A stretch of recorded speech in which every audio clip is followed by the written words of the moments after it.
And when you look at a guy, like I always point to Merab because the day after he beat Sean, the first fight, DC went to his house to go talk to him, and he was out running.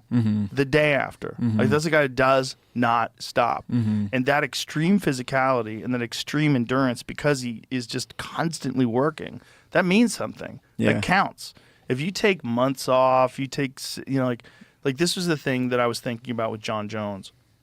John Jones said he needed 6 months to prepare for Aspinall if he's going to fight Aspinall. So they were trying to make a deal, and then he decided to retire. But it's 6 months because he's not training, like at all. Like he just doesn't train. Like in between fights, just doesn't train. Yeah. Which to me, he used to do that a lot when he was younger too, which is I always thought was crazy. That is crazy to me. I always saw guys do that, like when I was in my 20s, and like I would watch these really big fighters just not train unless it was a training camp time. And I'd be like, fuck that. I'm never being that way. I don't know, man. That's like a really weird one to me, but I don't want to bash it too bad because I do know a lot of guys that do that. But well, look at John, greatest of all time. But it's like, how did he do that? I really don't know. He's that talented. I don't know how that works. Like, I want it to make sense in my head that, like, the harder you work, the more shit you'll get from it, you know, which is, like, true to an extent. But then you have, like, these weird outlier guys that maybe have something more figured out than me that I don't have figured out or whatever. But, I mean, that to me is, like, completely unacceptable in my head. Like, I think that I really hate when people say that they want to be something and then they don't do any of the actions to, like, actually do that thing that they're saying that they want to be. Right. So I don't get to walk around being like, yeah, I'm going to be a world champion. I want to be a world champ real bad, and then not do any of the fucking actions, you know? Right. Like, then I'm just a stupid person, you know? Well, I think John is just so fucking talented that he could pull that off. Yeah, and probably. That's the outlier. It's like he was just so good. He was so good. He could do it. He could party and still fuck guys up. Like what he said to Cormier at the press conference for the second fight. Yeah. I beat you when I was on coke. Okay, I know. I saw that video the other day. This is the thing when guys are that talented. There's so much, like they're playing with their food essentially until, you know, like I always point to with John the first Gustafsson fight, which by all accounts he didn't train. Oh, really? Yeah, by all accounts. I didn't know barely that. Trained for that fight. Damn. Barely trained. Just partying. Yeah. And beat Gustafsson and pulled it off in the last rounds, which was really crazy. But then comes back in the second fight and is like, okay, motherfucker, now we're trained. And just destroys him. Just runs right through him. Which god does he worship? Yeah, I know, right? And then like start going to that church. Well, I think it's just talent, man, and it's also genetics. Like both of his brothers are super athletes. Yeah, you know, he's just a phenomenal specimen, and then he's got a great mind for fighting. It's you can't discount his in-cage IQ because it's fucking phenomenal. I do think two people have different wired brains too, where some people need like cool down time. Well, it's just becoming wiser too. You know, that's why, like, when you see that John Jones thing, I'm sure you saw the police cam. Did you see that? I did recently. I didn't know if it was old or no, it's a new one. Like this week? Yeah. That's a new one. He's drunk on the phone talking to the cops, and you're like, oh, no. Yeah, I don't know the details of it. Was he driving the car? Who knows? Yeah, the girl in the car said he was driving. The car was wrecked, and John was gone, and she ratted him out. John Jones did it. And then John's on the phone with the cops, and allegedly he threatened the cops when he was on the phone, which is not good. Yeah, not good. And he's already got a history of running from accidents. Yeah. I hope he gets whatever that is. I hope that he figures it out, you know? Yeah, I hope so too, but you know, it is what it is. Yeah, some people, they like riding the lightning, bro. He liked riding that lightning. Yeah. And I think that's one of the things that made him so good, too, because he was so wild. He was just a wild dude. Yeah. You know, he just genuinely didn't give a fuck and really had this ultimate confidence. And so skillful and so smart. But eventually, you know, one more drink, then like that, and then your body's just like not what it used to be. Yeah. And Aspinall is a fucking beast, man. Yeah. I know there's a lot of questions, never been out of the first round, a lot of questions, but never been out of the first round because he fucks everybody up in the first round. Like, that's a factor. Yeah. You know? Yeah, I really wanted to see that fight, but also at the same time, I appreciated, I forget which interview it was recently, but John was pretty honest in it. He was like, look, man, like, I don't want to fight up and coming tough guys. He was like, I want to fight guys with seasoned champions that have names. And I was like, that could also be interpreted as you don't really want to fight kind of the best guys that there are right now. Right. You want to fight like a certain category of fighter who you're comfortable fighting, but you don't want to fight the guys that are tough and that are saying that you're going to win. And that's okay, but that's essentially how I interpreted what he was saying in different words, which I appreciated the honesty. Well, it's also money fights, right? Yeah. Because I think he's wrong, because I think Aspinall's a star. I really do. Yeah, I do too. I think he's saying, who is he? He's not no one. Aspinall's a star. When people ask questions to me all the time, like casuals on the street, is John Jones going to fight Tom Aspinall? It's constant. That's like the constant question. To me, the real fight would have been John Jones versus Francis. That's the real fight. Clearly I'm not responsible for making decisions, because I would have made a lot of different decisions, and I would have Francis, let's talk. Let's work this out. That guy's a star. Francis is the fucking scariest heavyweight of all time. Yeah. That's a star. That guy as the heavyweight champion is so fucking marketable. He puts people into orbit. Yeah. He flatlined Stipe. He flatlined Alistair. He flatlines people. He's fucking terrifying. That's the heavyweight champion. And for that guy to walk away from the belt and then almost beat Tyson Fury and then get knocked out by Anthony Joshua and then to come back and destroy that dude in PFL. What's his name again? That big, tall Brazilian dude that he ground and pounded into unconsciousness. Ferreira. That's right. Oh, okay. That guy's that guy was giant, big, the really giant, jacked guy. Yeah. And he's the guy that KO'd Ryan Bader in the first round. He looks phenomenal. He's terrifying. And Francis just destroyed him. I'm like, that's the guy. That's the guy. And everybody knows that's the guy. That's the fight that's the big fight. It's a shame when that shit happens in the sport, dude. It's the worst. I hate it. I see it happen all of the time, and I can't help but think a lot of it is hopefully it's just maybe money business stuff, but I think that some of it is ego, and that's kind of what I try to just drift away from. Yeah. My philosophy on winning the belt has always been, if I can't beat whoever it is, if it's like a number 10 ranked Umar, or if it's a number 2 ranked whoever, if I can't beat that person, then I don't deserve the belt, and I don't think that I should get it.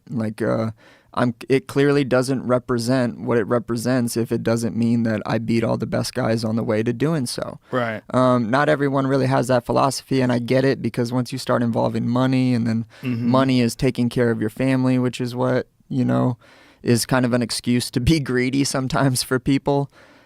It's just never really been my philosophy, and I think that it's kind of a shame when that stuff happens, because in my head we're doing two things. We're seeing who the best fighter in the world is, and we're getting people to watch so that the fans can appreciate something that I find to be the most loved thing in my life, next to my wife, So, I don't know. I think it's a shame when that shit happens, especially when it's like an ego thing. But also at the same time, I don't really think that that's too much of what John Jones is doing. I'm more speaking in terms of what I kind of see in other people. I think John Jones also has to have some level of awareness around Tom's a young guy, and we age, Yep. We age, and that's okay. John's not a natural heavyweight either. That too. I mean, John still could make 205. Yeah. Even in his heavyweight fight, he looked like a little soft. Yeah, a little soft. And 240 and a little soft is, think about how much Pereira cuts, right? He could cut that weight. He could still make 205 and might still be the champ at 205. Yeah. Which is kind of wild. Yeah. And Tom Aspinall ain't making 205. That guy's fucking huge. Yeah. Ngannou is not making 205. Francis would cut to get to 265 natural. Sure. Which is just bananas. Yeah. He's a fucking hulking man. Yeah. He's a scary thing. But I remember when, I'm old enough to remember when Cassius Clay beat Sonny Liston. Yeah, beat him twice. He was like 8-1. That was another fight where a lot of people thought it was fixed. The second fight? The second one, fight, Lewiston, Maine. Yeah. The hidden punch. Well, it was you could see the punch. They called it a phantom punch. You could see the punch. But it was like, he called it an anchor punch, because it's like as Liston was coming forward, he dropped it down on him like that. And a lot of people say it didn't land, but you could see his head react. It definitely landed. The question was whether or not he decided to stay down once he got hit, and I think he did. If you watch it, just doesn't look realistic. Like if you watch when he goes down, the way he went down seemed maybe legit, but the way he stumbled around, he didn't stumble around like a guy whose central nervous system got jacked. Here, we can watch it right here. Oh, my God. 1965, Wow, what a great baby. producer you've He's got. the best. Watch this. Look at this. Bink. See, that's a real punch, 100%. And him dropping is real, too. There's no doubt about it. The question was whether that was enough to take him out. Look at that. Bink. It could have. But watch the case. See if you can find the knockout, Jamie, because what's crazy about it wasn't him dropping him, because I think that was legit. What's crazy was how afterwards he stumbled around like he couldn't move, like he couldn't get up. It just didn't seem real. We just had it there. That was like a long explanation. I don't know if they're going to show the actual thing. It's like interviews and stuff. They just showed him trying to get up. That guy looks like Kevin Spacey. I 6-inch don't know if that punch. was the actual. Wow. Here it is. Here it is. Play it. Watch. Here's the punch. Boom. Now watch. He goes down, and he just sort of laid down on his back. And then he kind of stumbled around and acted like he couldn't get up. They just keep showing it over and over again. It was 100% a legitimate punch. And people who say it's not, they've never seen people get KO'd. Because people get KO'd in all sorts of weird ways. It doesn't really make sense. Like, it's a human being getting punched in the face. Weird shit happens. Especially you get punched on the jaw. Like, people get touched with like a jab sometimes and they go out. It doesn't make sense. And also sometimes, here it is, it's right here. It's also sometimes it's weird because you might have gotten hurt real bad in training. So a lot of guys come into these fights and they're already injured. They just boom, right there. Now let's watch him stumble around. Right. So he goes down and he lays down on his back. See, this is where I'm not buying it. This just seems like horse shit. But I could be wrong. Now he's stumbling. See, like right there, that seemed like he decided to stumble and go down. And he's trying to get back up. I could be wrong. I could be wrong, but I'm not buying it. And so the referee was Jersey Joe Walcott, who's a very famous champion of his own. Yeah. But now they stopped the fight. Now, why did they stop the fight? I don't know. I don't remember. Well, you know, in the first fight, 5th round, I think it was, Liston put some white stuff on his gloves. Yeah. And he blinded. This is how crooked the game was. He blinded Ali. Yeah. Cassius Clay. So Liston wasn't above, cheating. Do you know the heel hook game?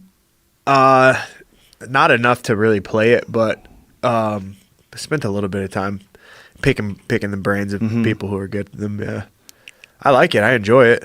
Yeah, I think I could actually get pretty good at it. It's like the basics of it seems pretty simple. It's just a matter of like getting comfortable there, because I feel like my knees are just. I don't want to risk it. Yeah, you know what I mean? No, I can do like, it. let's play this game a little bit. Yeah. No. But if I find a partner that's not an asshole and just like really wants to like learn together or whatever, then I'll do it. I'll go after it. Do you ever see yourself doing jiu-jitsu matches or anything like that? Yeah, I've only done maybe 3 in my life. Yeah. Yeah, I did one. My last jiu-jitsu competition was probably 2.5 years ago. Naga. Just like, it was random. Just like a random, like, oh, okay, I'll do Naga today. Well, there are some MMA fighters that are at a high enough level of grappling that they can compete against really elite grapplers in jiu-jitsu matches. Yeah. You know, like Chad Mendez, remember he had that that match with Jeff, why am I blanking on his name? Not Jeff Glover. Jeff Glover. That's Really? right. Yeah. I didn't know that. Yeah, I think he choked him out. I think Chad Mendez choked out Jeff Glover. I think he took his back and tapped him. Yeah. Oh, wow. I think they were using the Eddie Bravo invitational rules. Make sure that's true. Which you start on someone's back. Yeah. You know, in overtime. Yeah. You go to a certain distance. Is that Chael Sonnen's? It is. It's Chael Sonnen's organization. In which case, I'm pretty sure they use the EBI rules. So he got his back through sort of one of those overtime positions, but he still tapped him. And the other one is Uriah Faber. Uriah Faber is pretty fucking elite. Pretty fucking elite. Like Jeff Glover's an animal. Oh my God. I love that guy. Super, super technical, you know, and very dangerous. And relaxed, right? Mm-hmm. Big time stoner. Yeah. So they must have set him up on his back. This doesn't show it. It just shows him have the back. Man, that's a hell of a fucking rear naked right there. That works all day on everybody, even a Jeff Glover. Wow. And that's why jiu-jitsu works. You know, if you're elite, it'll work. Save your ass. Yeah, 3 by overtime submission. So we were correct. Yeah. There's a few guys, but it's really hard to be the master of everything, right? Yeah, for sure. So for you, is there a balance where you're like, am I spending enough time grappling? Am I spending enough time striking? Do you ever like wonder what the correct formula is, or do you tinker with it at all? I have wondered, and I always wonder, but I can't so a long time ago, maybe like a few years ago, Anderson told me like, listen, just you need jiu-jitsu. Like you need it. And he's like, it saved my life. I love to strike too, but when I learned jiu-jitsu, it changed my life. So you need to learn it. Put on a gi. Let's roll. Like right there in the living room, you know? And I was just like, okay. So one of the things that I learned from him is just, he's like, learn the basic stuff. Like learn the basic stuff, get really good at it, and then like use it to save yourself, and you'll end up growing. He's like, just keep training jiu-jitsu. You don't need this whole crazy secret system at the moment. Just make sure that you're training jiu-jitsu and continue to learn jiu-jitsu. You know, like, so that's kind of my takeaway from the conversation. So I just make sure that when I'm training, at least I'm doing jiu-jitsu. You know, like I focus on it, make sure that I'm getting better, make sure that I'm going with guys that are way better than me. So I'm always getting my ass kicked, but at least I'm always going with guys that are better than me all the time. And like I enjoy it, but I'm a striker.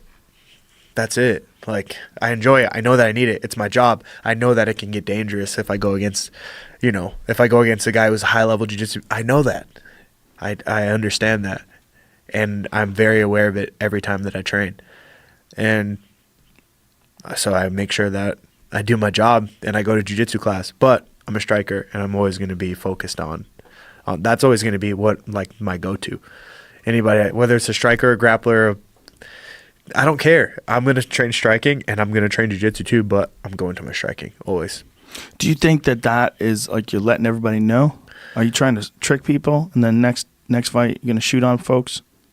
Oh, I don't need to shoot. I'll shoot if I need to. Like if I'm getting my ass kicked and I need to take a desperation shot. But you would rather just let them know that you're coming out striking. Because one of the things about, I believe you do, and you're very good at it. But one of the things that's interesting about real high level MMA, when you look at the guys who have been like legendarily successful, like George St. Pierre or Mighty Mouse, two great examples.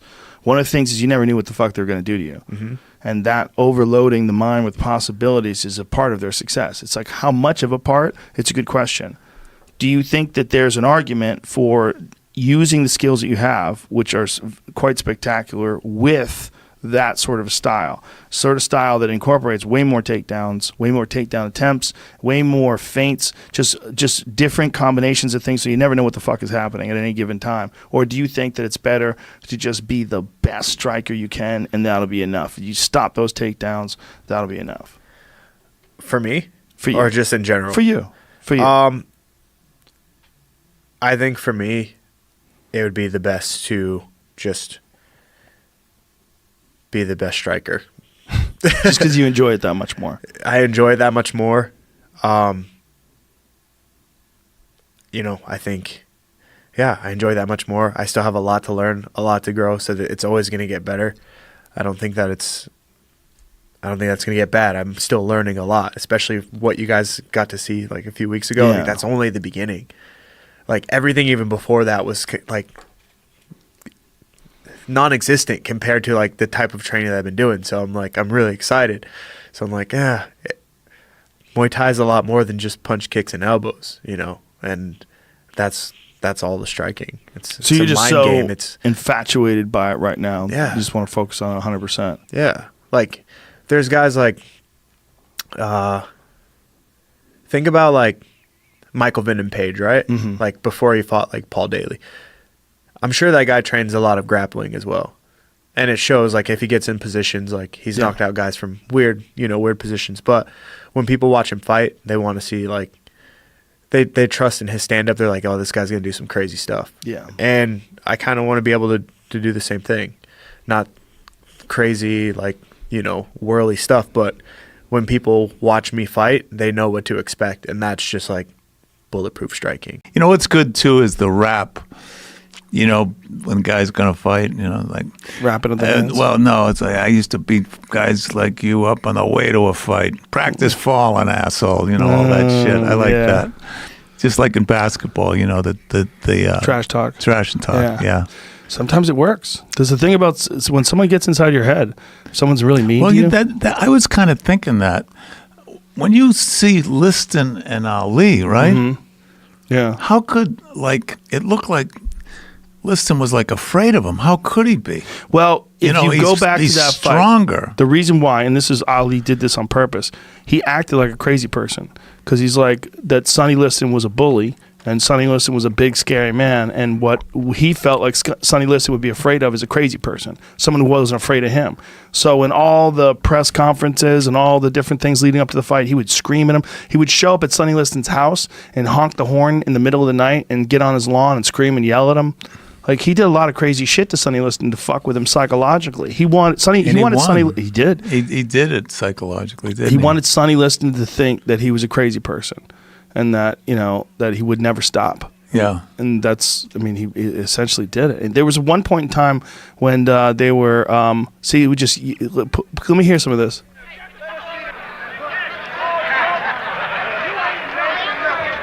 He made him know that he wasn't scared of him. Yeah. He let him know he wasn't scared of him. And they were doing his blood pressure, and his blood pressure was so high, his heart rate was so high, they weren't going to let him fight. They're like, what are you doing? Sonny's No, Ali's. He had to calm himself down because he got himself worked up into a lather. He was just so angry and so hyped up, trying to act like a crazy person, that when they were doing his pre-fight medicals, they were like, hey, you can't fight. You're fucking, there's something wrong with you. And here it is. They're calming him down. Wow. He had to relax and calm down. I'm the greatest of all time. I beat them all. He was just so smart at like psychological warfare. There'd never been anybody like him psychologically that could just. First of all, he was very funny. He would say hilarious shit. Like Howard Cosell said to him, Champ, you seem very truculent. He goes, whatever truculent is, if it's good, I'm that. And the timing was just perfect. He would, say things that were funny. He would say poetry. He had that guy Bondini Brown behind him. Yeah, and they were always, like laughing and joking around together. Like he had a tremendous support team. And on top of that, he could fight his fucking ass off. And he was a heavyweight that moved around like a middleweight. Unbelievable. I mean, he was a 200+ pound, 215, 220 pound man. And he would shuffle and move and bob and weave. And he would be out there almost like a welterweight. Do you think he's the greatest? Boy, it's hard to say who's the greatest heavyweight of all time, but he's certainly in the conversation. I mean, you would have to say, how would he have done against some of the bigger, stronger guys of the past, like a Lennox Lewis, who was in his prime, in the high 240-pound range. He was a much bigger guy. But there was nobody like. You see, Ali also comes in two stages. There's Ali before 1967 when they took his license away, and there's Ali after 1970 when he came back. And when he came back, he was never as fast. He was never as fleet of foot because he didn't work out at all for 3 years. He didn't do shit. He didn't do shit. No. And when he came back, his return fight, he just didn't look right. He didn't look like he had the same movement. His body didn't have the same musculature. He just he fought Jerry Quarry. Jerry Quarry. Jerry Quarry. That's who it was. and he beat him. You know, he beat him up, but he just didn't look like the Muhammad Ali that fought do you still go to boxing matches? Yeah, I'll still go to boxing matches. Did you see? I thought Vinny Maglesh was going to take it that last one. I did too. I remember seeing it live. He's really coming to his own. His striking is caught up with a lot of his grappling. Oh yeah, and he's fantastic that off guy's of his dangerous back. on the He's ground, very right? dangerous. I've never seen a guy that big, that flexible. He can do everything when it comes to jiu-jitsu. Do you ever see when he flying armbar Pei Pano? Nope. It's crazy. Like, who the fuck does that? Nope. I was at that match, the Metamoris. I think it was was it Metamoris when he grappled Keenan? Was that It Metamoris? was like a few years back, maybe like 4 or 5 years. Yeah. It could have been Metamoris or EBI. I but it forget was all cool. the Metamoris matchups. They had some good ones, but I forget all the matchups. Yeah, those were good events, huh? Yes. Yeah. No more, huh? I wish there was more of those, man. I mean, I'm happy Eddie Bravo's sort of taking over that space with the EBI and combat jiu-jitsu now. Have you seen With that? the slaps, right? Yeah, what do you think of that? It's so sick, man. It's so sick. It's a great idea, right? It's nice. It's a great idea. Sometimes, like, you might be holding on, but that slap, that might cause a guy to let go of something. Changes the game. There's things that aren't available anymore. You can't just allow yourself. It's just too hard. You could somebody stop somebody. Wagner Rocha stopped somebody, got on top, mounted him, and just blasted him with palms to the head. Yeah, it was pretty rough, man. It's like it's almost like MMA. Look at that. I mean, you can do ground and pound, and we learned from Boss Rutan way back in the Pancrase days. Do you remember those days? Yeah. Boss Rutan figured out how to pull his hand back way further than other people, and Boss Rutan would smash guys with palm strikes. He was throwing like uppercuts and hooks. Like, he wasn't just like slapping you. Yeah. This is some really high level jiu-jitsu too, with smacks. Look at oh my. Yeah. And you know that guy's not used to getting slapped, No, man. not by a guy with a nasty guard like Wagner Rocha. Oh, Yeah, he's he getting- wants to tap his right there. nose is getting Oh fucked my up. goodness. Yeah. Can you tap from the slap? Yeah, you can tap. Oh. Yeah, he's getting beat up. The referee's just going to stop it. Shit. Mike Beltran, seen enough. See, once he starts dropping those palms down, Boy. yeah, poha. Yeah, it's Look at that. Bat. Forehead. Bat. it's a reality check. You know, it's a reality check about how dangerous this position is. You can't really just sit and let a guy mount you. Oh, You it have to sucks. do something desperate to get out of that. But in jiu-jitsu, if the guy's just mounting you, you can kind of chill out. Yeah, you're chilling out, Yeah. figuring out how to Yeah. escape a leg or something Not like in that. that shit. Yeah. Combat jiu-jitsu, you got to get the fuck out of there. That's a terrible place to be. Yeah. Same thing with like MMA, right? Being mounted sucks, especially when you're Yeah. tired. Well, the difference between MMA grappling and regular grappling, too, used to always be with one of the big ones, at least I should say, was leg locks. They thought you really couldn't get away with leg locks in as much in MMA because as you're going for the legs, you have two arms committed to the leg. Someone's just going to punch you in the face, and you don't have defense for it. But now you're seeing when guys like Imanari burst on the scene and started ripping guys' knees apart. You see Yep. how effective that is. And then Paul Harris. Are you started a leg fucking locker? People No. You don't like leg I'm locks? scared of it. They're scary, huh? Yeah, I've They're had so two. I've infatuating. had 3 knee operations and 2 reconstructions. But are Yeah. you like? Do you like to watch? Oh yeah, Yeah, like I the do. John Danaher. Yeah. Dude, he's so interesting. Gordon oh my Ryan God. and yeah, yeah, yeah. I remember just like kind of looking into a little Eddie bit of those. Cummings. Yeah, those guys are savages. Yeah. Gary Tonin, they're fucking people's legs up, and and then Craig Jones and all these other guys that a are whole nother coming world. from all over the world that are leg lock specialists now. They all have these complex leg lock systems now. Yeah, It's a It's a whole totally nother different world. thing. It Whole scares the nother world. shit. You fuck up, you go zig when you should have zagged. Like when Ryan Hall fought BJ Penn. Yeah, right. And he Ugh. caught him in that. I was like, no, not that way. Ah! Yeah, he just tried to get out. He tried to get out, and Ryan Hall just locked it up. Oh, I just imagine the feeling right now. I always tap Leg early. locks. Oh. Well, it's once that stuff gets chewed up inside there, that's the problem. I mean, some people could just take it, but once you start ripping meniscus apart and cartilage apart, once that stuff starts happening, ligaments start getting stretched out and rip a little bit, gonna and, take some and they're always time. going to be wiggly. So, I mean, even Gordon Ryan just ripped his fucking leg apart. Did he really? Yeah. He just had surgery. I think he did it in an actual grappling match, though. I think his leg moved weird, and it popped his knee apart. But the guy had a hold on it. I don't think so. No? I think it was in a scramble. I think it came okay. apart in a scramble. But there's a lot of those leg lock experts right now that scare the shit out. And everything came from Dean Lister, which is crazy. Dean Okay, Lister. Do you know the story? No. John Danaher was talking to Dean Lister. And Dean Lister was talking about leg locks, and John Danaher said something. He inquired about why you do leg locks, and he goes, "Why would you ignore 50% of the body?" And John Danaher, being that fucking crazy wizard that he is, was like, "Why would you? Why would you?" There's all these memes. There's a fucking hilarious meme of John Danaher in bed next to a woman, and it says, "Why would you ignore 40%, 50% of the body?" Oh man. Yeah. And I there's can other imagine that guys. conversation. Yeah. Well, Danaher's a guy who understands things. Like, he sees them on a very complex level. Like, he understands all the various possible exchanges and what's the best way to mitigate, like, stop the defense, push the offense, control the situation. What is the ultimate control position I have to get to? Do I have to get on the inside? Do I grab it this way? Do I grab it? And then once they started really experimenting and putting it together and putting it into a system, and you see how these guys who have only been doing jiu-jitsu for a few years, like Nicky Ryan and Gordon Ryan, they start tapping all these like really legit guys. And like, what the fuck is happening? Yeah, those what are systems they doing are crazy. over there? He's got Kimura system, Yeah. headlock system, everything. Oh, Mm-hmm. I think that helps a lot. Yes. Just when it comes to training, learning things in systems. Yeah. You know what I mean? I think 10th Planet has like their own type Sure. of system, right? Oh, for sure, And it yeah. helps. It It helps. it You go to another definitely state, helps. it's like it's the same Yeah. system, right? Yeah, all systems help, man. Yeah. You know, I mean, and then fighters devise their own system really often, you know, have their own entries and Yeah. their own ways of defending things. Yeah, Golden Boy tried many years ago, didn't they? With Affliction, wasn't Oscar part of that? I remember Oscar, he? Donald Trump. Oh, that's right. Yeah, it was a Donald couple Trump was a people. part of Affliction. That's Yeah. right. Josh Barnett sunk that ship. Josh Barnett tested positive and that ship sunk, remember? Yeah, I remember. Yeah. Yeah, and then the UFC bought it like right afterwards. Yeah. Yeah. They had some fun fights, though. That fucking Tim Sylvia Fedor fight was wild as shit. Andre Arlovsky. Yeah, Arlovsky, Fedor. Look at Donald Trump and Fedor. With Tom Atencio. That's hilarious. Yeah, back in the day, son. Yeah.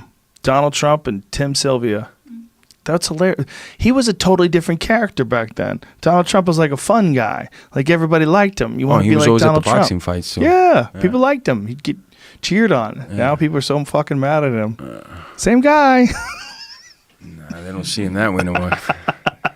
No, they don't. They don't, man. That's why he has all security around him now. Oh, yeah, he has to. Yeah, you fucked up. Became president. Yeah. It's a huge mistake for anybody. You want to enjoy your life?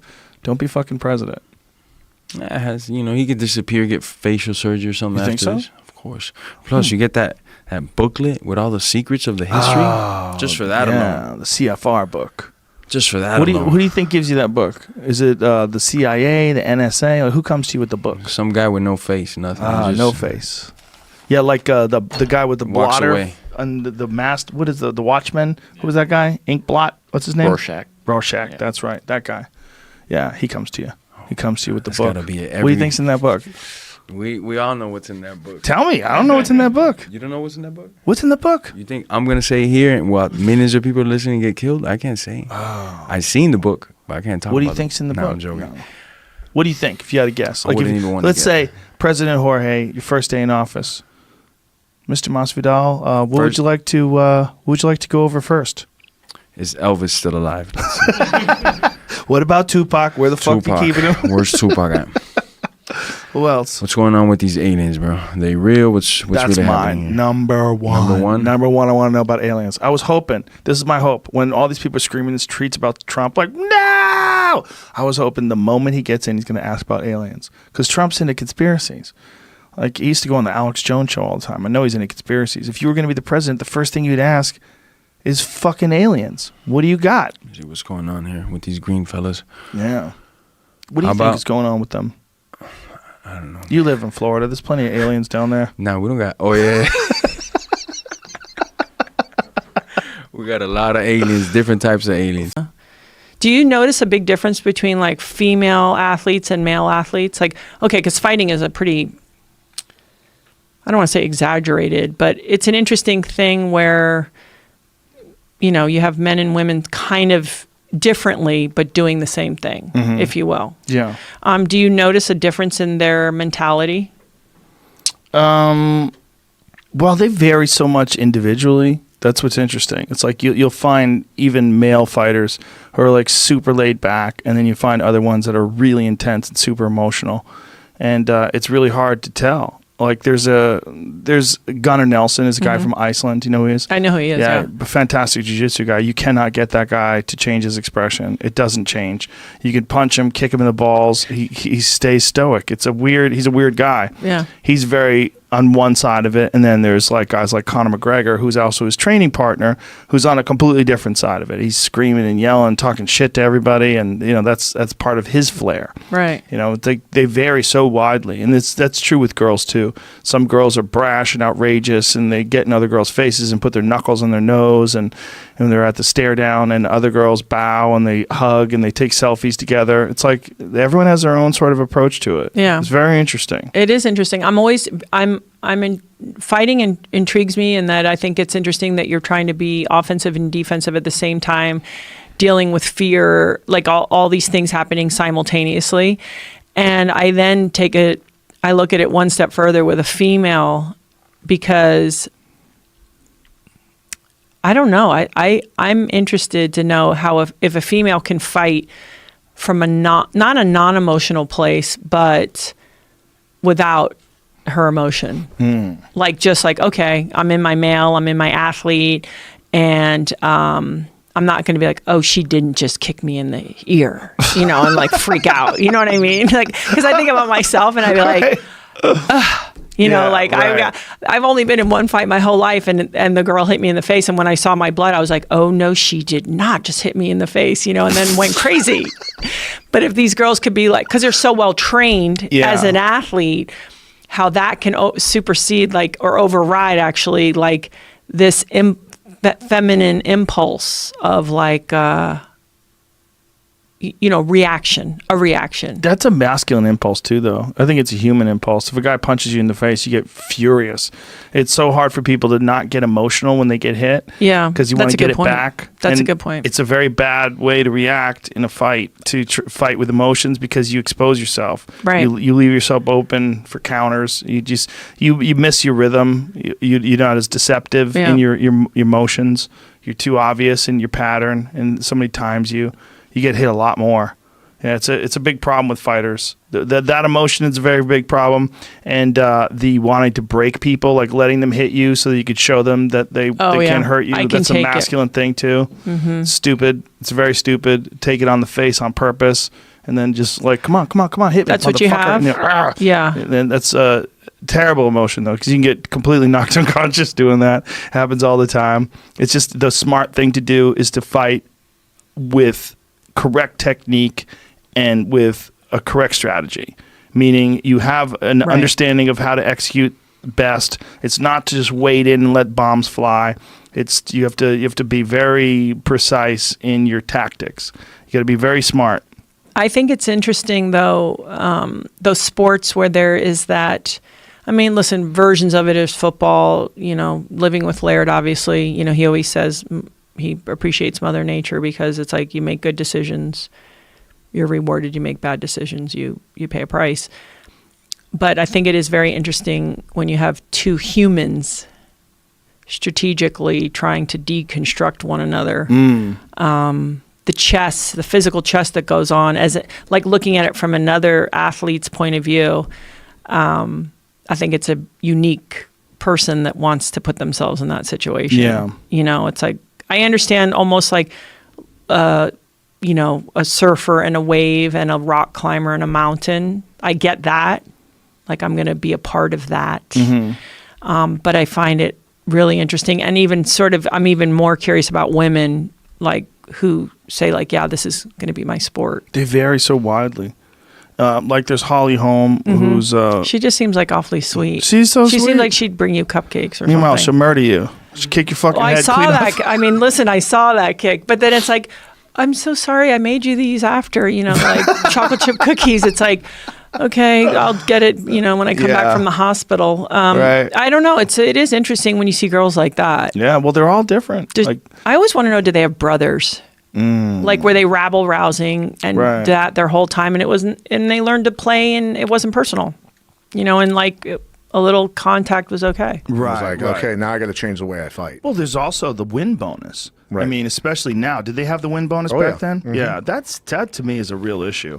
I think a guy should be paid what they get paid. Right. I think if you have a contract, the contract be for X amount of money. If you have points on the pay-per-view, that's on top of that. But the idea that your win or loss could be in the hands of what we have deemed completely incompetent judges. I see it every week. Every week. It's I mean, brutal. and you do a lot of commentary yourself. In these smaller shows, I'd imagine sometimes it's even worse.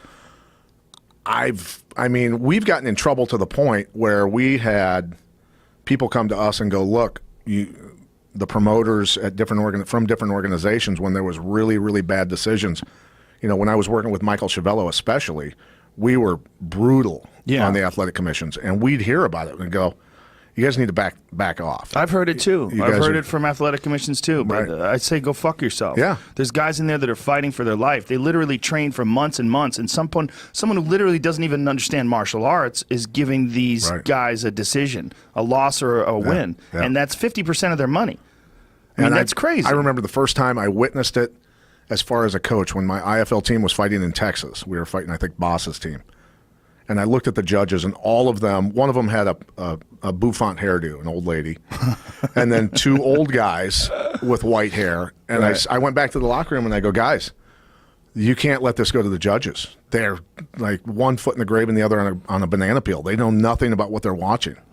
Like, we are in deep shit if we can't do it. Well, I think boxing is a very complicated art, and I think it's a very difficult thing to score, but it's way more easy to score than martial arts are. Absolutely. There's so much going on. When a fight goes to the ground, I mean, I have a friend who's a judge who literally said to me in the middle of a fight, one of the female judges, or referees rather, judges, one of the female judges turned to him and go, what is he doing? Like, what is he doing? The guy was going for a Kimura. What is he doing? Yeah. What is he doing? Adelaide, what are you doing? Adelaide Bird, right? Yeah. We've heard you talked about her during one of the UFCs, right? Me and Cormier were joking around. Well, it's very hilarious. Nice lady, very nice lady. Yeah, but like I said, my mom's a really nice lady too. I wouldn't want her judging any fights. But I said to Adelaide Bird before the Pride in Las Vegas, Lawler was fighting in that one, right? And I thought, I'm just going to ask. And I walked up to her and I go, excuse me, I'm new to the sport. Could you tell me what a triangle choke is? And she looked at me and went, just walked away. She walked away. Yeah, she just looked Maybe at me. She knew like, who you were. Maybe she's like, "This is a trap." Fucking Pat Miletich is trying to trap me. Guy with cauliflower ears is asking me a question. Exactly. That's true. New to the sport. That's hilarious. He probably had a transparent grin, like you couldn't hold it back. You know those grins? Just it's sad that it goes on. It's awful. They suspend fighters constantly, but when are they going to start suspending referees and judges? I think I've only seen it one time. I agree. I mean, judges and for sure referees as well. But I think that the real thing that's so disappointing to me is that there's a wealth of martial arts experts out there.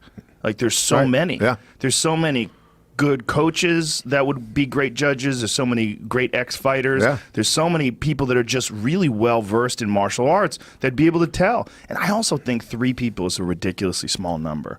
I think for you're like 5 judges. Yeah, like 5 judges would. I think we would lose a lot of the shitty decisions. That's a good idea. Because if it's 2 and 1, and there's sometimes when you get a split decision, you're like, what in the fuck? Yeah. Like, one person saw this completely wrong, and the other 2 guys got it right. Thank God the other 2 guys were there. Well, if there's 5 people, and this happens more than once, you say, okay, we got a weak link here. Yeah. Let's get rid of this person. Right. Let's get rid of this person. Yeah. One judge will have it unanimous one way, and the other judges will have it unanimous the other. Yeah. It's like, how the.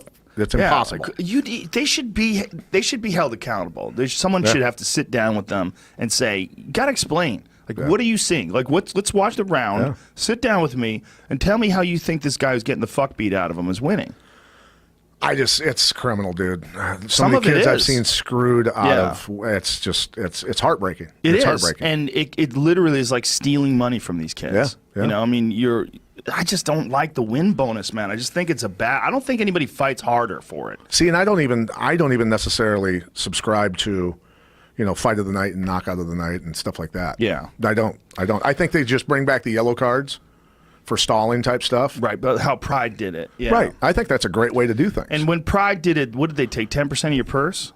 I think so, and Yeah. you know, and they would end up. I mean, you get DQ'd eventually, right? Yes. They'd pull the red card and you're done. Right. If there was more than one yellow card, you'd get DQ'd. So they would give you a yellow card if they thought that you were either doing something illegal or if you were not engaging. Just stalling, whatever. Yeah. I mean, in college wrestling, they knew that they had to change things, right? They had to speed up the action, and they started calling stalling a lot faster in college wrestling, and it changed college wrestling. Guys Right. get after it now. You know, my problem with it though is that there's referees that separate fighters when they're working real hard against the cage. Like, and I think again, it's guys who don't understand. They don't understand how difficult this is. When you have one guy's trying to take the other guy down, the other guy's trying to defend, they're landing shots in between, Yeah. trying to open up space, and then the referee will say, "Keep working. I'm going to separate you guys. You don't work." Like, They're working. What the fuck are you watching? Yeah, they're battling. They're battling. They literally don't understand the position. Yeah.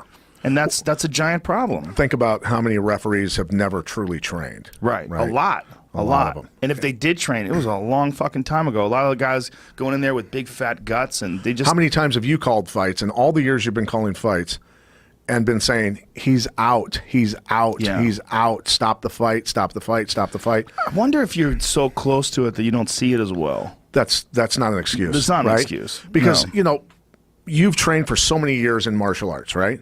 You know when somebody's unconscious from a choke. You know when a joint's getting destroyed. You know, Yes. you've been around it enough. You've trained high level enough where you see it. You know, you can see their stomach where it's going in and out really Right. hard. You know they're unconscious, right? Right. Where referees look at somebody and their eyes are wide open. Well, his eyes are open, so he must be conscious. You're a moron. Yeah, you don't understand. Right? Yeah, yeah. What are your thoughts on forcing tap outs, like if a guy gets his arm broken? Like, that's a controversial thing. Like if stopping a fight. What do you think about Tim Sylvia and Frank Mir? Yeah. You know, Tim got his forearm That was a snapped. crazy one. Because in that one, I kind of agree with Herb because it wasn't an elbow. It was the middle of the arm. Right. Both forearm bones went at Yeah. the same time. And so I didn't see that angle, right? Right. Tim's back was to us in the Right. corner. And Herb stops it. And Tim gets up and he's like, what the, doing Right. a great acting job. Yeah. Right. Tim, for whatever reason was able to pull that off. I mean, that's not a pleasant feeling, obviously, having your arm snap in half. Right. And Tim gets up and he's like yelling at Herb. I go in, I start yelling at Herb, and Herb's like, Pat, I swear to God, his arm is broken. He's, please. And then I see the replay on the big screen. I go, all right, Herb. All right. Well, I remember the crowd was booing, and then we played the replay back, and I'm like, watch it right here, snap. Crunch. And you hear everybody go, oh! Yeah. And then I told Tim, I go, wave to the crowd when we walk out of the cage with your broken arm. So Tim goes like Jesus this and waves. Christ. And then we got backstage, and the doctor looked at it, and I go, how bad is it? And he goes, oh, it fucking hurts. This hurts. Yeah. Yeah, it was bad. So that the was doctor they that had did plates in there? the doctor that did it was a good friend of mine, orthopedic guy, who I trained for many years. He was a bull rider at one time, and then became an orthopedic surgeon, and then trained with me in kickboxing. Right, tough Wow. guy, tough dude from I Texas. would imagine. And he goes, I've never had to order plates for a tibia bone to replace to put somebody's forearm bones back together. He goes, they're as big as the normal human's tibia. Oh, yeah, Tim's a giant. His bones were massive. He goes, they don't even make, I had to use tibia plates. Wow. Yeah. Did that heal 100%? Yeah. Yeah. Because it took a long time, though, right? Like, Yeah, it did. he really It did. struggled with that. Right. That was, I remember him saying, thank you to Herb Dean for saving his career. Yeah. Because, if he let him go on and that thing thing's- got then it's thrashed. hanging down here Or and everything especially if else. it goes, once it breaks through the skin, Right. that becomes a giant issue for infections. Absolutely. And all kinds of, here it is right here. Jamie pulled it up. Frank Mir, that motherfucker has broken more arms. They're not showing it right here. Oh, it's just not. It was the right angle. on the cup. Here's right? the replay. Yeah, Right that's there. that's another thing about metal cups. That's a weird little loophole. Here it is. That's a weird angle too. Look at that. Crunch. Pop. Ah, Yeah. yeah. Ooh, daddy. That's a weird angle. That was ugly. Those metal cups, man. That's a weird still loophole. Like you could still wear those tie cups. Those I steel think you cups. should be able to. But you're right? kicking metal, and it's also a crazy fulcrum. If you got a guy in an arm bar, you got a fucking metal rod there. I like it, though. I'm I'm sure you do.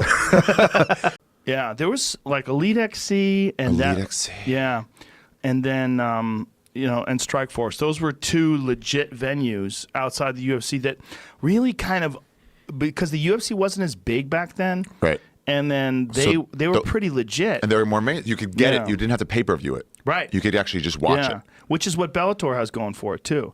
But now Bellator is on that new thing, DAZN, DAZN. Do you know what that is? Well, what they're doing is they're splitting. It's like a streaming service. They're splitting half the fights, Bellator on Paramount, which used to be Spike. Now it's Paramount. Half the fights on this DAZN network. But what's crazy is the DAZN network just gave Canelo Alvarez $365 million. They just gave him this giant deal. He's a former fighter, isn't he? No, Canelo just won. Oh, okay. He just beat Triple G. Unconcerned. You're out of boxing. You don't understand boxing. You know when I fully left it? What? We went to your place once, your old house. Me, you, Eddie, I don't know, maybe a couple other people. We were watching some Pride stuff that you DVR'd. Right. And it cut off the last fight because it went long. Oh, that's right. And then we watched boxing. We watched boxing. Boring. And after watching 2 hours of MMA, you see a guy get knocked down and they're just like, get away, let him get up. You're like, what the fuck is this? So much hugging and fucking boxing sucks. It's great if you watch really good boxers and if you know you're going to go see boxing. Yeah, like the Triple G Canelo Alvarez fight that happened a couple of weeks ago, it was a really good fight. Yeah. It was a really good fight. I thought Triple G, I thought it was a real close fight, but if I was going to give it to someone, I think I would have given it to Triple G. But it was close enough where you can go, okay, this isn't a robbery, but good fight. Too many decisions. Fight. But leg kicks and takedowns, and it just makes fighting more interesting. It's also just way too many fucking, let's see what the judges said. It's like, so nobody really won. They just did better. Yeah. Nobody beat a guy. Right. Rarely. I mean, it happens, but just rarely. It happens less. Yeah. The thing about Pacquiao Mayweather was like, I mean, he could have kept fighting. Right. So what have we decided? Right. Yeah, after 12 rounds, they could have gone 12 That's why more. I like the early Pride, like the early UFC with like Hoist. It's like, yeah, you're going to fight me for 35 minutes. Right. And then we'll see eventually I'll fucking wear you down. Yeah. That's what Nate always says. Like, if this was a war, you'd be dead. Yeah. You know? Yeah. When he's like, I choked you out, that means I would have kept choking you. Yeah. And then just put it fucking, and twisted your neck. But then Conor hasn't fought in 500 days. He's not stripped yet. Exactly. Conor's not stripped yet. He hasn't fought in more than 500 days. MMA. Last time he fought was Eddie Alvarez. That was his last MMA fight. That was a long time ago, man. Yeah. That was a long time ago. And then he hasn't been stripped. So imagine being a lightweight, just sitting around waiting while he's on boxing TV, having a boxing match with Floyd Mayweather. He doesn't even get stripped of his title, doesn't defend it, makes $100 million. They're like, when are you fighting again? And I was like, who fucking knows? It would be he a doesn't lot. say shit. It would be a lot clearer as what to do in this situation if Conor would have just fought like a regular lightweight champion. There wouldn't be this interim confusion. Right. It's so good for Conor, though.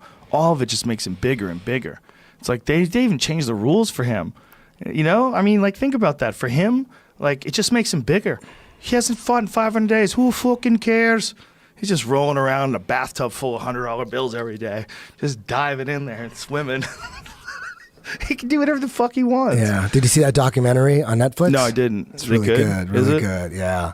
He knew he was going to be a champion back in the day. It starts when he has just one tattoo, the one down his back. That's it. None of the neck tattoos or anything. And he already knew. He knew he just had like dynamite in his hands. Yeah. Crushing people on the local scene, crushing them. Yeah. One shots. Boom. Yeah, I saw him fight in 2013, I think. Somewhere around there. In his first chance at the UFC, I wouldn't have known if I didn't see this documentary. It's hard to keep track of everything, but was in Sweden. It was a Swedish show. It was like last minute replacement. They brought him in, and he fought. What was his name? Black guy. Shit, I forget his name. Good guy, real good guy, and he lit him up, and that was like, damn. After that one fight. Like there's footage of him and Dana, and like Dana he already knew. He goes, man, I guess the hype was real. Jesus.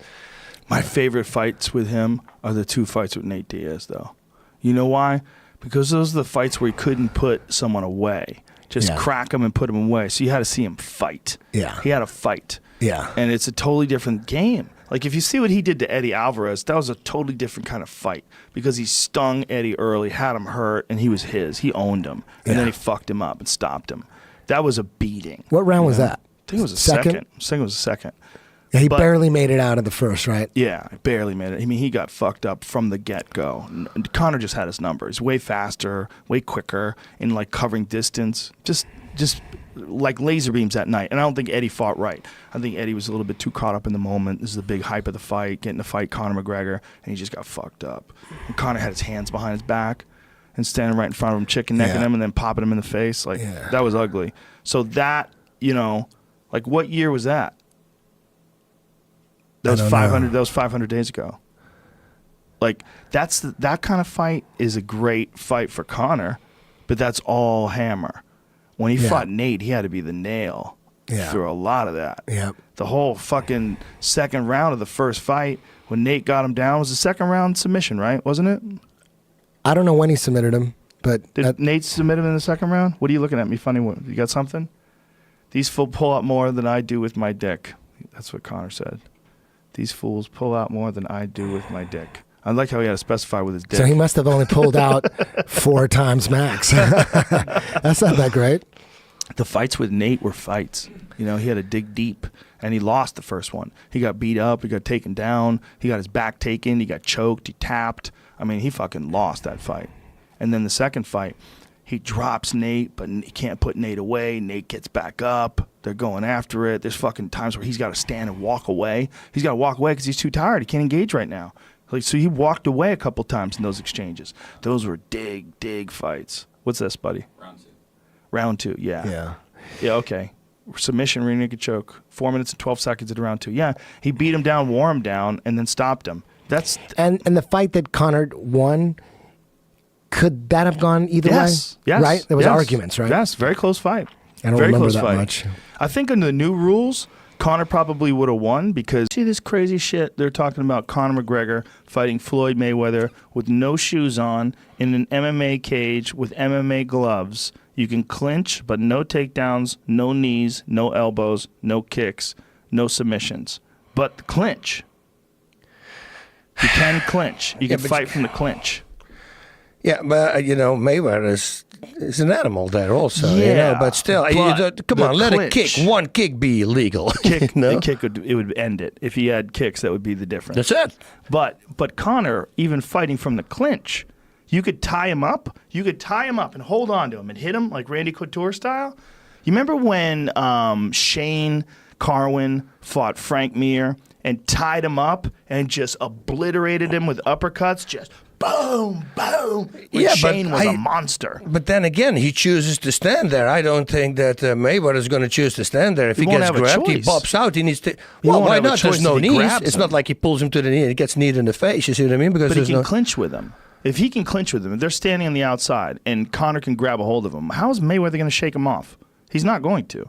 Like if Conor decides to just wrap a hold of one of his arms, just get him in an overhook, and just start punching him in the face, Floyd's fucked.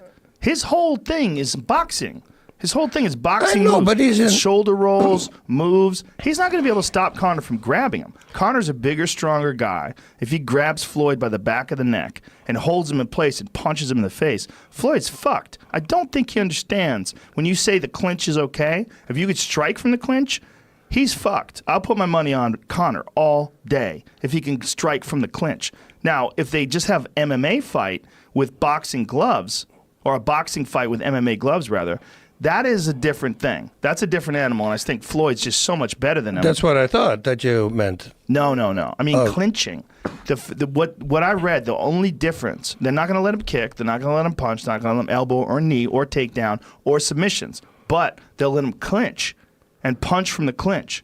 Just that alone. Yeah. That's a game changer. Just that alone. Yeah, I don't know. I'm going to have to see that because, Floyd's going to know. They're going to work on that as well. He's going to work on those defenses. He's an incredible athlete. I mean, there's only a few things. This is not like he's going to have to learn the whole game. Yeah, but holding on to someone and punching them is such a different... It's just a completely different chapter. Yeah, but as soon as you hold on to somebody, that means you incapacitated your own arm as well. You don't have the defense there as well. So Mayweather can start attacking him. Also, it's a one-hand fight. It's literally... Ice hockey, right? If you think about it, they grab and they start hitting each other. Sort of, yeah. But smaller gloves, Conor will have more impact with his punches. That's true. And he's much more used to fighting from the clinch like that, where you can hold and hit at the same time. I'm interested in that fight. What about foot stomps?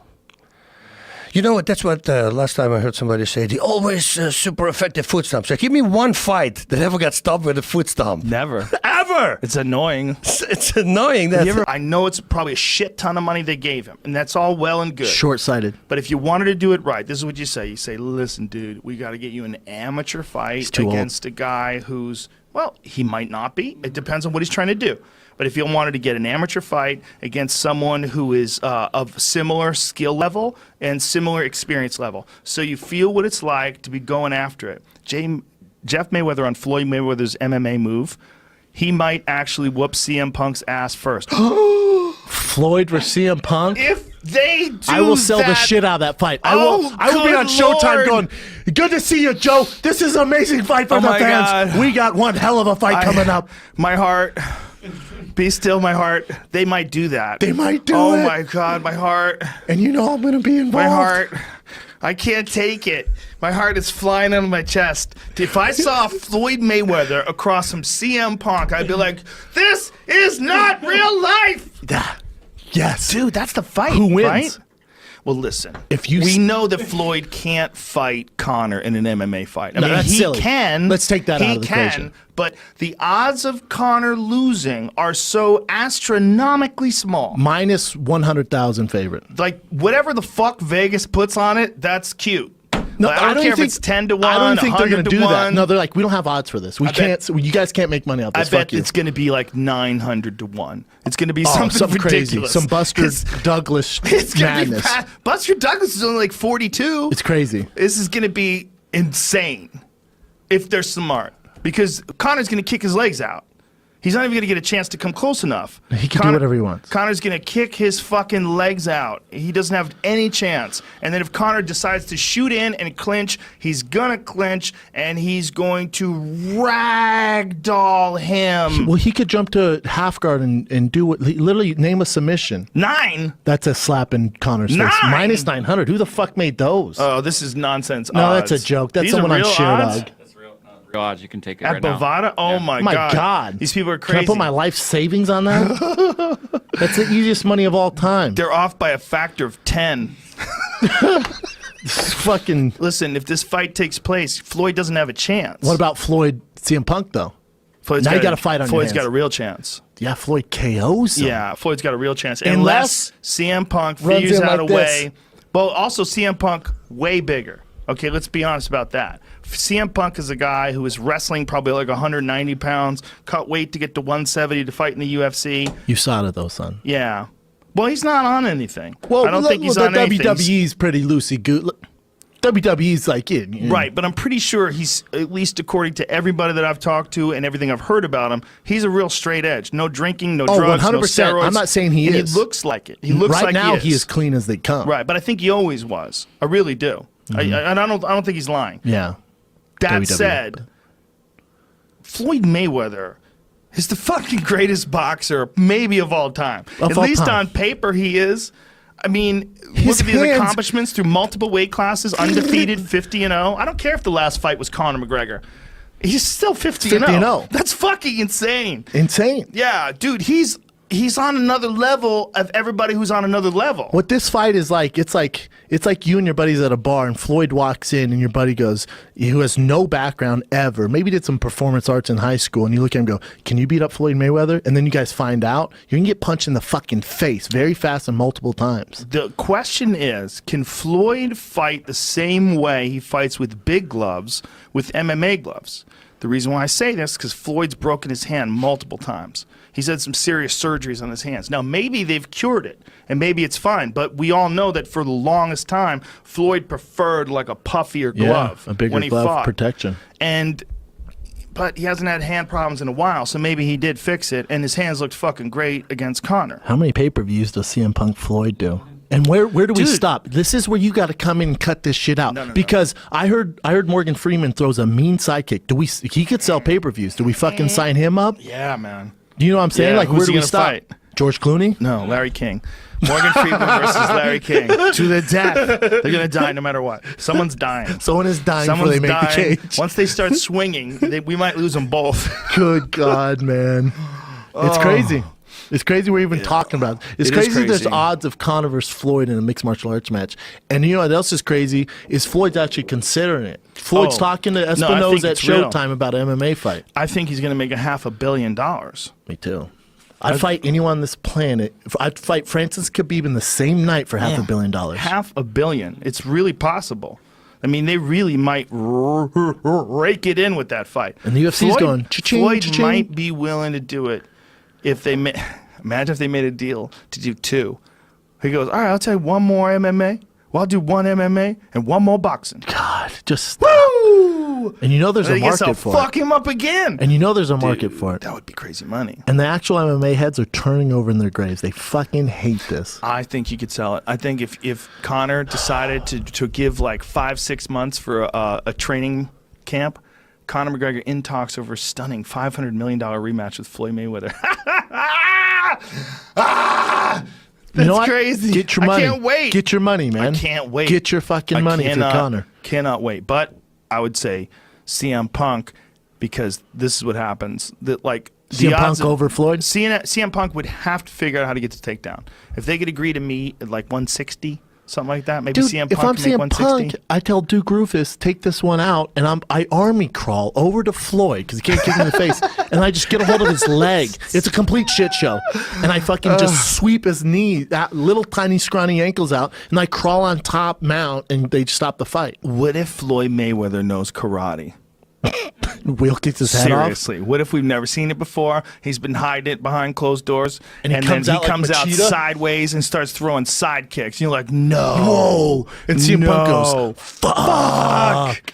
Can you imagine if Floyd starts throwing perfect Muay Thai leg kicks? Swap. Look, What's crazy he's is an this is like elite me and my buddy in athlete. 6th grade talking about crazy fucking mutants fighting in Street Fighter. But let me ask you this, in all honesty. You and I are grown men. If you are a world championship boxer, you're going to be exposed to a certain amount of kickboxers. Wouldn't you say, hey, man, show me how to do that? How do I do that? And what part of the leg you hit? Messing around, yeah. Like right here? Yeah. Oh, shit, that hurts. Yeah. Oh, shit. Now show me how to do it. Show him how to do it on the back. I kind of like Floyd Mayweather pick up kicks like that. Mastermind. The way that he can punch. One of the smartest people I've ever been The around. way he learns how to dig his body into things, he just transferred that to his leg. Brilliant. And he would start snapping front kicks on people, roundhouse kicks. Next thing you know, you can't get close enough. You know what? This sounds like the movie Kickboxer. Like CM Punk's warming up in his locker room. They hear this, kadoosh, kadoosh, kadoosh. It's Floyd Mayweather And he goes in over, there. it's Floyd just on the thing. Kicking like Pete Spratt. Yeah. And CM Punk's going, what the fuck? No one told me this. Dude, remember Pete Spratt? Pete Spratt had some vicious He's a kicks. monster, man. Vicious kicks. God, I forgot about Pete. Swap! He's a monster for a long He time. would hurt your fucking legs, man. Pete Spratt's another dude, like when you watch him kick the pads, you'd be like, yikes. Yes, there's certain guys. Yikes. No one that I've ever seen kick anything other than a person maybe more terrified than watching Pedro Hizzo kick a heavy bag one day. Floyd Conor talk. There's a open bet already. You Floyd can make a bet now. Mayweather applying for MMA license wants 6 to 8 months to train. He's screwed. You can make a bet on it if you want. This is in my opinion, this is a 40% proposition, which means it's 40% likely that he might actually do this. The reason why he might do this is because I think they will give him an ungodly sum of money. I mean, an ungodly sum. And I think they should. And I think that if the UFC can talk Floyd Mayweather into going into an MMA ring, first of all, they should give him everything they can get their greasy paws on to get him to fight Conor in an MMA fight. Just say, look, we can give you CM Punk. We'll give you CM Punk for half a billion. This is a lot of money, but you can go through that in 5 years. Instead, how about we give you Conor McGregor for a full billy? And we'll give you 6 to 8 months to practice jiu-jitsu. 6 to 8 months to just figure out how you're going to get fucked up. You'd be screwed. He wouldn't just be screwed. That's unfair to for people that have been screwed. You would need a way more outrageous example. It's not just getting screwed. he would, like someone said it should be a 1,000 to 1. That's not high enough. It's not high enough. If Conor McGregor was going to fight Floyd Mayweather in MMA, it is as close to 100% as anything ever gets ever. Because if you think Floyd is all of a sudden going to become this fucking one-punch destroyer like John the Beast Mugabe in the 1980s or whatever the fuck that was, if you think that's going to happen out of nowhere, you're crazy. That's not what's going to happen. What's going to happen is he's probably going to punch Conor in the face a couple of times. It's probably going to suck, but Conor's going to get a hold of him. And then he's going to be like a baby. And if that doesn't happen, he'll kick Floyd's legs out from under him. He'll kick his legs sideways. He'll kick them from the outside. He'll kick them from the inside. He'll stay way the fuck away from any sort of a range where Floyd can punch him. It'll be a completely alien range for Floyd. And every time Floyd goes in, front kick to the stomach. Boom, front kick to the stomach. Boom, front kick to the stomach. How many of those can you take? Okay, boom, inside leg kick. Boom, outside leg kick. He's laughing at you now. Now he's talking shit, and you realize you got to get past those legs. You try to close the distance. Boom, spinning back kick to the liver. Fuck.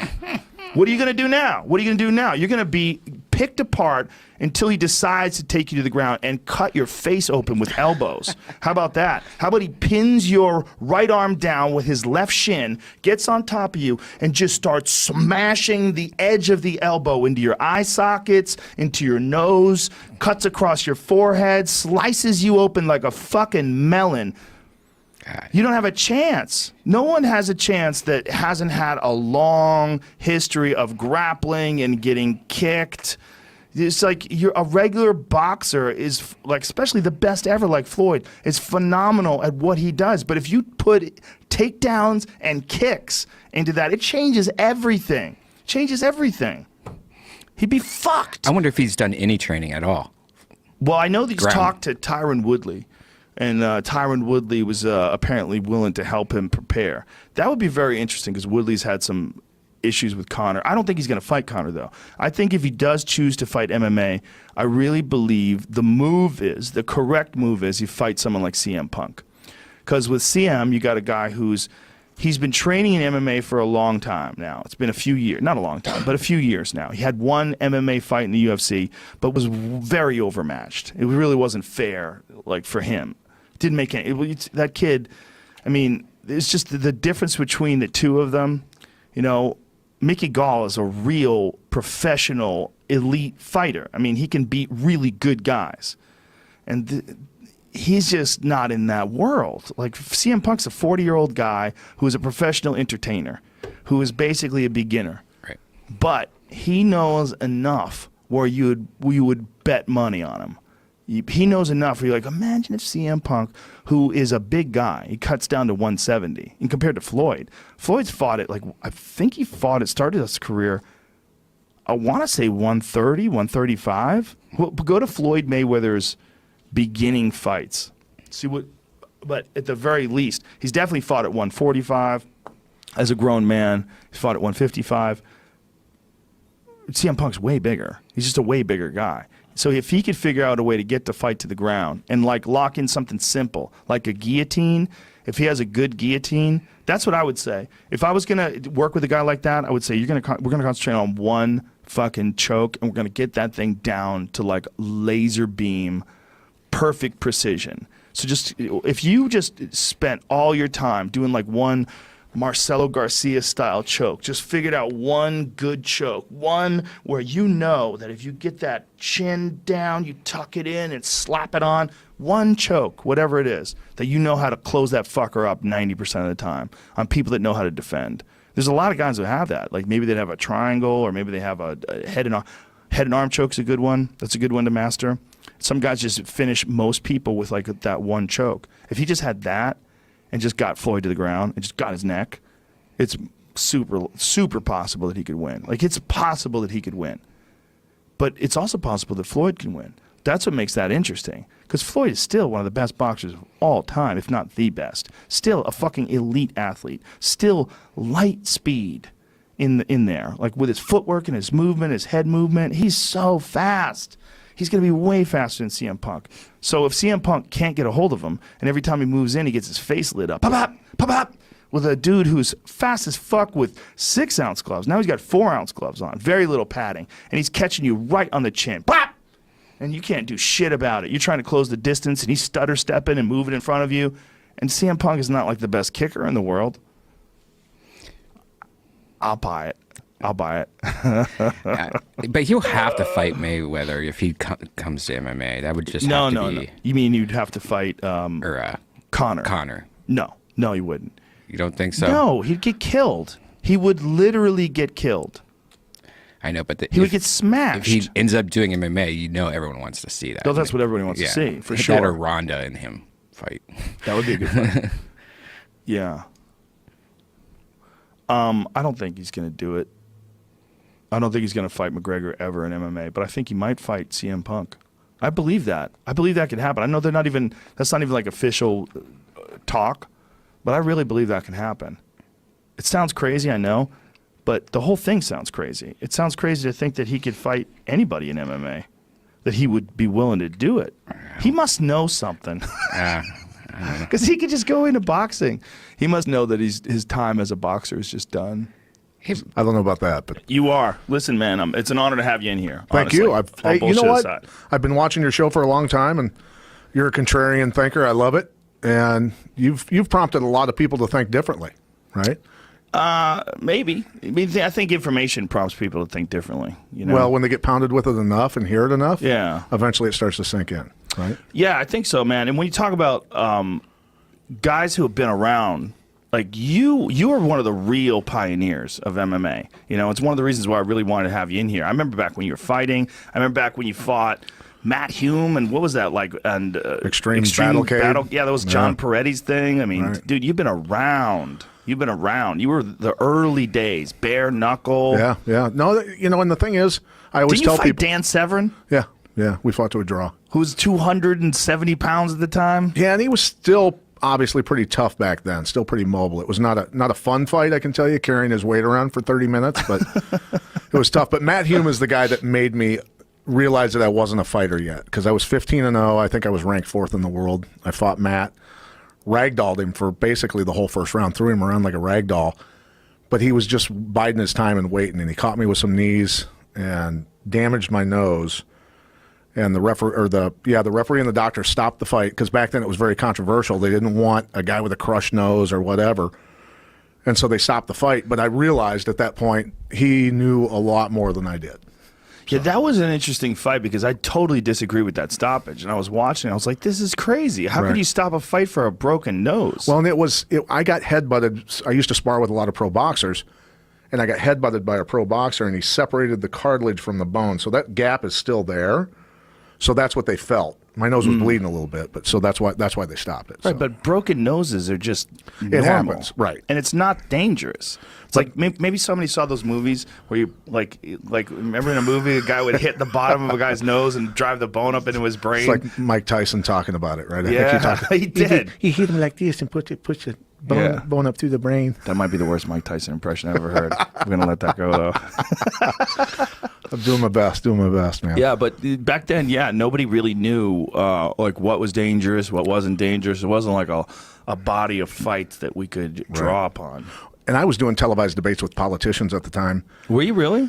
To keep the sport legal in the state that I was scheduled to fight in. So think of how stressful it is to train for a fight, stay healthy, try and pay your bills, do all the stuff you're doing. And at the same time, I'm debating politicians in that state who are trying to pass a bill to ban the sport that I'm scheduled to fight in that state. I'm panicking. I'm freaking out. So I'd do my homework, and I'd get in debates like Representative Bolin from Illinois. By the time we got done with the debate, he goes, I'll agree with Mr. Militich. He's obviously, I think they expected to go into a debate with a punch-drunk boxer. Right. And by the time the debate was done, I'd crushed him, and he's like, well, maybe if we could just do away with headbutts. That was his rebuttal at the end of it. Yeah, I mean, I see how they think, and I see that thought, but I think today, even to this day, I don't mind headbutts. I don't either, because you train for them. Yeah. If they're legal, that's what you're training for. And it's a legit technique. Like, why is it okay to slam your elbow into someone's face, but it's not okay to slam your forehand into someone's face? Right. And it's very effective. If a guy's tying you up in the guard and his head's right there, you can do that, and he can't really do it back to you. I watched when I was in my first no holds barred tournament in Chicago. God, I don't even remember the name of it anymore. It's been so long. But I saw a guy get headbutted 42 times in the first round, and he ended up winning with a triangle. Wow. He ended up winning the fight. It was Marcel Leverich versus this guy named Johnson, Mike Johnson, I think his name was. Marcel Leverich ends up losing after crushing him with headbutts. Mike Johnson's in the shower. They're running cold water on him, trying to wake him back up, and he collapses, and they have to throw in an alternate. Right? Wow. But it was, headbutts obviously were legal then. So. Wow. Yeah, headbutts, like, that was Mark the Hammer Coleman's Knees move. on the ground. Knees on the ground, knees to the head on the ground. Yeah. But, I mean, think about when Coleman was in his prime, he was all about headbutts. And when he fought Maurice and he took Maurice down, that was back in the days when headbutts were legal. Yeah. Maurice Smith, he defended against all that. Doing all of this. Yeah. It's just another technique. Yeah. But without that technique, it's sort of like when I when I realized that Taekwondo was very limited was when I started working out with kickboxers. And I started getting punched in the face. And I was like, oh, no. Like, what have I learned? I've learned this, thing that is only good if somebody doesn't punch you in the face. Like, this is terrible. But, you were an open thinker, obviously, and you realized. So the thing was, with early MMA, everybody was so tied to their technique. It's like being tied to a religion and refusing to see something else. Yeah, right? there was a lot of that. So guys who are Taekwondo experts, wrestlers, this, that, they were so attached to their art that they refused to learn anything else, and they just die because of it. Yeah. Right? They'd get crushed because of it. And I just early on went, these guys are dumbasses. Why wouldn't you want to know how to do a lot of things? You got to have a big toolbox. Well, there was always a lot of pride in your art, right? There was always a lot of guys like wrestlers who were only into wrestling, or kickboxers only into Muay Thai. They just want to stand up. They didn't want to go to the ground. They just wanted to stand up. And that just costs you in the long run, especially when you see like a real complete fighter, like a guy like Mighty Mouse. Like a guy like Mighty Mouse is the top of the heap. Trained by Matt Hume, right? Yeah, right, exactly. And he can do everything. Yeah. I mean, it doesn't matter if you're a wrestler. It doesn't matter if you're a kickboxer. You're fucked. You're fucked everywhere with that guy. Yeah. And it's because he's got this just incredibly well-rounded skill sets. And I think the days of the specialists, I think, they're still kind of here. I'm surprised that that's still the case. Yeah, there's a few guys that can still pull it off. But the guys that can pull it off are like the Damian Mayas or the Wonder Boys. Yeah. Like Wonder Boy's just such an elite striker that is, if he can keep the fight standing, he can kind of work a lot of guys. And because so many guys have not done karate and things like that, he's like a Rubik's Cube they can't figure out. Yeah. Right? Well, he's long in that weird sideways stance with that front leg. Yeah. The guys who have a good front leg, like that karate style, point fighting style, that they're used to blitzing in with that good front leg, very hard to gauge that distance. Yeah. It's so different. Yeah. I think Woodley did the best job of anybody in fighting him. And I think that's like a roadmap for it because like people booed Woodley and gave Woodley a lot of shit. But look, Woodley's the one who hurt him in both fights. Right. And that's the way you got to fight that guy. You can't just charge after that guy. And the criticisms of Woodley, in my mind, I think, look, it's a two-man dance, right? Woodley kept his title. Yeah. Ultimately, that's all that matters. You know what I mean? Yeah. If I'm the champ, I'm just trying to keep my title. I'm doing enough to win. I'm not there to be the most exciting fight. That was my mentality because I knew because I fought totally different before I got to the UFC. I was just a psychopath and go out and just go 100 miles an hour until the guy was done. Right.